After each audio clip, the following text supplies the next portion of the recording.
आप घर से सोच के चले थे, यहाँ आते आते आपका ना स्लिप ऑफ टंग हो गया।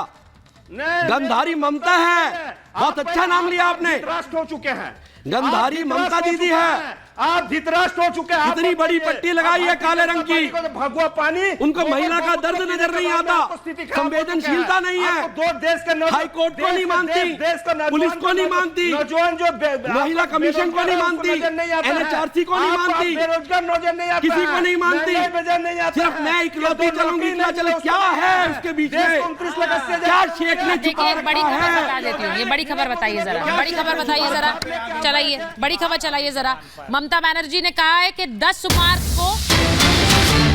मार्च को उन्होंने बैठक बुलाई है, लोगों से टीएमसी मीटिंग में जुड़ने की अपील की है। बंगाल को तोड़ने की साजिश हो रही है, वो कह रही है, और ये साजिश बर्दाश्त नहीं है। बंगाल को तोड़ने की साजिश हमें बर्दाश्त नहीं है, ये कह रही है ममता बनर्जी। वो कह रही है 10 मार्च को मीटिंग है और उसमें आप सब जुड़िए। अब सवाल, ममता बनर्जी 10 मार्च को मीटिंग बुला रही हैं, इस पूरे मामले को वो बंगाल तोड़ने की तरह देख रही हैं। अब बंगाल तोड़ने की मुहिम है क्या ये? संजीव उनियाल जी जरा बताइए। संजय सरकार जी कह रहे हैं कि आप लोगों ने एक तरफा पट्टी लगा रखी है, आप लोगों को दिखता नहीं है। वो शालिनी जी के लिए भी, श्वेता जी के लिए भी कह रहे हैं, लेकिन मैं उनसे सवाल पूछूं उससे पहले बताइए जरा। मैं 3-4 बातें करूंगा सुचारिता, ध्यान से अगर सुनेंगे मुझे लगता है कि मैं सिर्फ बेसिक बात कर रहा हूं, पॉलिटिकल बात नहीं कर रहा हूं। आपने जब शुरुआत करी, ईडी पर अटैक किया, ईडी पर 2000 लोग आते हैं, सिर फोड़ देते हैं लोगों के, उसके बाद से ये केस निकल कर आया और वो थोड़ी सी ऑक्सीजन का काम करती है और वहां की महिलाओं की हिम्मत बनती है। वो 15, 10, 12 साल से एक्सप्लॉइट हो रही थी, वो बाहर निकल कर आती हैं, असहाय आवाज लगाती हैं, हमारी जमीन पे कब्जा, हमारे शरीर पे कब्जा, हमारे साथ चीरहरण, हमारे साथ रेप, ये कह के वहां पूरा संदेश खाली साथ खड़ा हो जाता है। और उसके साथ खड़ा होना चाहिए था आज इन सब पॉलिटिकल पार्टी को जो आज भी काला चश्मा लगाकर बैठी हुई हैं। और वास्तव में संजय ने ठीक बोला है, गंधारी वाला रोल वास्तव में ममता दीदी कर रही है। उसके बाद हाई कोर्ट आता है, बयान आया उनका, एक और बयान आया। आज वो बात शाहजहां पर बंगाल को बदनाम करने का प्रयास किया जा रहा है। दुष्यंत जी प्लीज, मैं एक बार आप सबको बता दूं कि थोड़ी एक मर्यादा शो की रखिए। जब मैं आपसे कह रही हूं, आपका नाम ले रही हूं, तब बोलिए। संजीव जी आप पर भी अप्लाई होता है, आप पर भी अप्लाई होता है, प्लीज सब लोग जरा संयम से बात करेंगे। मैं बड़ी खबर एक बार बता दूं, ममता बनर्जी ने क्या कहा है। उन्होंने कहा है कि एनआरसी पर उनका बड़ा बयान आया। वो कह रही है कि हम एनआरसी नहीं आने देंगे और वादा है कि जान दे देंगे लेकिन एनआरसी नहीं करने देंगे। अब आज उन्होंने इस बात को शाहजहां शेख पर बोलते हुए एनआरसी की बात कही है। बहुत से लोग पूछ रहे हैं कि भाई शाहजहां शेख कहां से आया, वो इतना बड़ा नेता कैसे बन गया, उस पर लगाम क्यों नहीं लगाई गई। गैर कानूनी तरीके से जो लोग बॉर्डर पार करके इधर आते हैं, क्या उन्हें बसाने का एक व्यवसाय भी कर रहा था शाहजहां शेख? ये सवाल और ये आरोप बार बार लगता है। और आज ममता बनर्जी कह रही है हम एनआरसी नहीं होने देंगे। क्यों नहीं होने देंगे एनआरसी? जल्दी से बोलिए, फिर मैं संजय मिश्रा। सुचारिता ने 3 दिन पहले जो प्रोग्राम किया था उसमें ये बोला था, क्या शाहजहां शेख का जो लाइन है क्या वो सीएए और एनआरसी की तरफ जा रही है? और आज वो प्रूव हो गया। देखिए ये डाइवर्ट करते हैं, वास्तव में यही बात है। और एक बार और वैचारिक रूप से मैं आपके करोड़ों दर्शकों को कहना चाहता हूं सुचारिता, शायद डबल इंजन की सरकार की कमी की वजह से ये सीबीआई, सीआईडी, 2 सरकारों का आपस में तालमेल ना होना और ये सारी चीजें जो इतने बड़े रूप में निकल कर आ रही हैं, ये डबल इंजन की सरकार ना होने की वजह से है। लोगों ने ठान लिया है, मुझे लगता है कि कम से कम हम ममता को तो दोबारा नहीं आने देंगे जिसने इतनी दुर्गति कर दी, इतनी दुर्गति कर दी। ठीक है, अब एक बार हर हिंदू ने ठान लिया। ठीक है, एनआरसी को लेकर इस समय बयान देने की क्या जरूरत है? संजय जी बताइए जरा। संजय मिश्रा जी। ये देखिए, मैं थोड़ा सा निष्पक्ष होकर के बात रखना चाहता हूँ जी। मैं किसी भी दल की बात नहीं करना चाहता। मैं ये कहता हूँ कि ये सवाल जो शाहजहां शेख के ऊपर है, ईडी के ऊपर जो अटैक का मामला है या जो महिलाओं की तरफ से जो आरोप लगे हैं, वो सब पे कार्रवाई होनी चाहिए।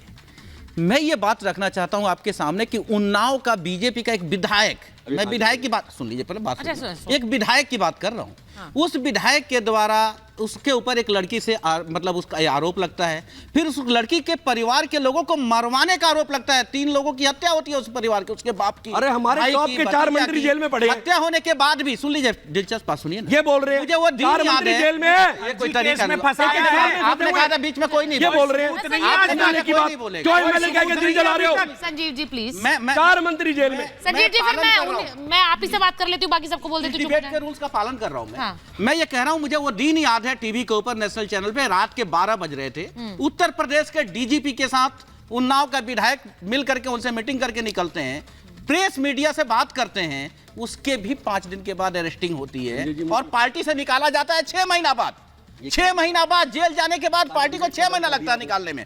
ये सुन लीजिए, सुनिए सर बात को, क्या बेकार के इधर-उधर की आप बात जिस कर, तरह ये की तो कार्रवाई मैं करते हैं, जो आप कार्रवाई कर रहे जा रहे हैं हैं और टॉपिक। जिसे मांग कर रही है महिलाओं का मामला है, ठीक है, वो हमारी बहनें हो सकती हैं, हमारी संजय माताएं हो मिश्रा सकती जी, हैं। संजय मिश्रा मैं ये जी, कह रहा हूँ बात राजनीति सुनिए मत करिए। मैं कह रहा हूँ शाहजहां शेख यदि गलत है उसको फांसी पे नहीं चढ़ा तो दीजिए, राजनीति लेकिन नहीं मैं कह रहा हूँ करना। भारतीय जनता पार्टी को सुनिए संजय मिश्रा जी, और एब्सोल्युटली रॉन्ग, आपके फैक्ट्स गलत हैं। राजनीति ना करना वो होता है कि जब पहली महिला ने आरोप लगाया था कि उसके साथ बलात्कार हुआ, प्रताड़ना हुई, तो एक महिला मुख्यमंत्री को आकर कहना चाहिए था जांच होगी।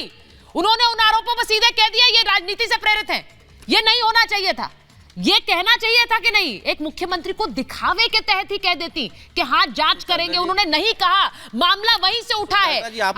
अगर मैं आपसे सीधे ये कह रही हूं, अगर एक महिला आती तो समझा जा सकता था। इतनी महिलाएं सड़कों पर उतर गई है कि हमारे साथ शोषण हो रहा था और तब भी कोई मानने को तैयार नहीं है। ये सारी राजनीति से प्रेरित है और फिर भी शाहजहां शेख को बचाने की कोशिश हो रही है। शायद आपने मेरी बातों को शायद आपने थोड़ा सा मतलब इग्नोर कर दिया। एक बड़ी खबर बता रही हूँ, राहुल गांधी को चुनाव आयोग ने एडवाइजरी दी है। ये इस वक्त की बड़ी खबर है। क्या एडवाइजरी दी है कि प्रधानमंत्री मोदी पर आप संभल कर बोले, तथ्यों के साथ बयान दे राहुल। दिल्ली हाईकोर्ट के एक आदेश के बाद चुनाव आयोग ने राहुल गांधी को एडवाइजरी जारी की है। दिल्ली हाईकोर्ट के आदेश के बाद ये एडवाइजरी जारी की गई है। दुष्यंत जी, कि आप संभल कर बोलें। आज ही उन्होंने जो उद्योगपतियों का कर्जा माफ किया है उसके ऊपर बोला है। एएनआई पर बाइट आई है, पता नहीं लोगों को क्यों दिक्कत हो जाती है। हाईकोर्ट का और चुनाव आयोग का सम्मान है, लेकिन ज्यादा दिक्कत भारतीय जनता पार्टी को है, क्योंकि इनके जो सांठगांठ है उद्योगपतियों के साथ, जो इनको चंदा मिला है, मोटा माल मिला है, उसके ऊपर राहुल गांधी जी सवाल उठाते हैं। इसलिए भारतीय जनता पार्टी लगातार राहुल गांधी को निशाने पे ले रही है। लेकिन मैं आपको कहना चाहता हूं निहाल जी, राहुल गांधी डरने वाले नहीं हैं। सरकार का हाथ था भी तो आपको घर भेज के मानेंगे। विजय माल्या को लोन देने में, भगाने में 2024 के चुनाव में करारी शिकस्त होने वाली है। चिदम्बरम जी का राहुल गांधी के द्वारा होने वाली है। 14 लाख करोड़ रुपया गरीब आदमी का था, खोलोगे, आम आदमी का था, मनमोहन भारत के किसान का था, गरीब का था। माल्या को भगाने करने का काम किया है, फेलिसिटेट किया था। मैं इसलिए ये बोल रही हूँ, ये हम टॉपिक से इतर हो गए, लेकिन खबर बड़ी थी इसलिए मैंने बताई कि भाई एडवाइजरी दी गई है, क्योंकि वो आजकल जहां जाते हैं वो वहां जाकर नरेंद्र मोदी का नाम लेते हैं। करते हैं वो। कल अगर वो नहीं, कल भी उन्होंने कहा, जहां पर कहा था कि जय श्री राम बोलो और भूखे मर जाओ, तो वो भारतीयों की आवाज है। सुनिए, जय श्री राम बोलो और भूखे मर जाओ, ये वो वहां बता रहे थे, तो वहीं पर लोगों ने कह दिया कि नहीं ऐसा नहीं कहते हैं मोदी। वो क्लिप भी देखी थी, आपने देखी होगी। तो ये समस्या ये है कि वहां जहां जा रहे हैं वहां खुद घिर जा रहे हैं, और बयान से हर तरफ लोगों को व्यक्तिगत बयानों से तो बचना ही चाहिए। जिस तरह के आरोप लगाते हैं उसलिए संभल कर बोलने के लिए कहा गया है।